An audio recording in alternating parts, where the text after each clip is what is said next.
So faith has two connections. You can write these down. Connection number one, actions taken in obedience. That's the first. Actions taken in obedience. The second is authority, and I'm going to talk about this in a moment. Authority received in confidence.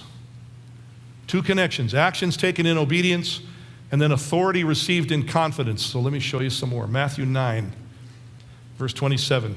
As Jesus went on from there, two blind men followed him, crying out, "Have mercy on us, Son of David." When he entered the house, the blind men came up to him, and Jesus said to them, "Do you believe that I'm able to do this?" And they said to him, "Yes, Lord." Then he touched their eyes, saying, "It shall be done to you according to your faith." And their eyes were opened. So again, faith found expression in an act. They did something. It's not an emotional state. I don't think Jesus is looking at our emotional state when he's looking at faith. He's looking for where we place ourselves. Those blind men took action. They took action based on their perception of who Jesus is. They got a revelation, they acted on it. And so they cried out loudly, disrupting the flow of things, and reached out aggressively to Jesus. You know, if they hadn't taken the action, their state of believing Jesus could have healed their blindness wouldn't have meant anything. Nothing would have happened. Matthew 8, Jesus had been calling the disciples to follow him, and it was time to cross the Sea of Galilee, and this is where faith and authority come in. Watch this.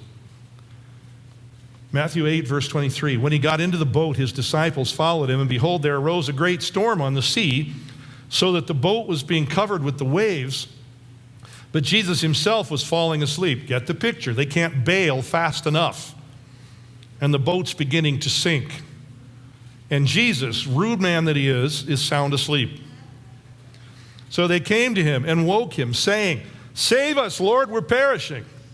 And he said to them, "Why are you afraid, you men of little faith?" And he went to say, "Well, duh." Then he got up and rebuked the winds and the sea, and it became perfectly calm. So what underlies this story is their fear. I think Jesus implied that if they hadn't fallen to fear, they would have had the authority to still the storm themselves. Follow that? Yeah. It's almost like Jesus was saying, you could have taken care of it yourselves and allowed me to keep sleeping if you really had faith. But fear, when fear causes paralysis, robs us of authority, and then we fail to exercise the authority we've been given.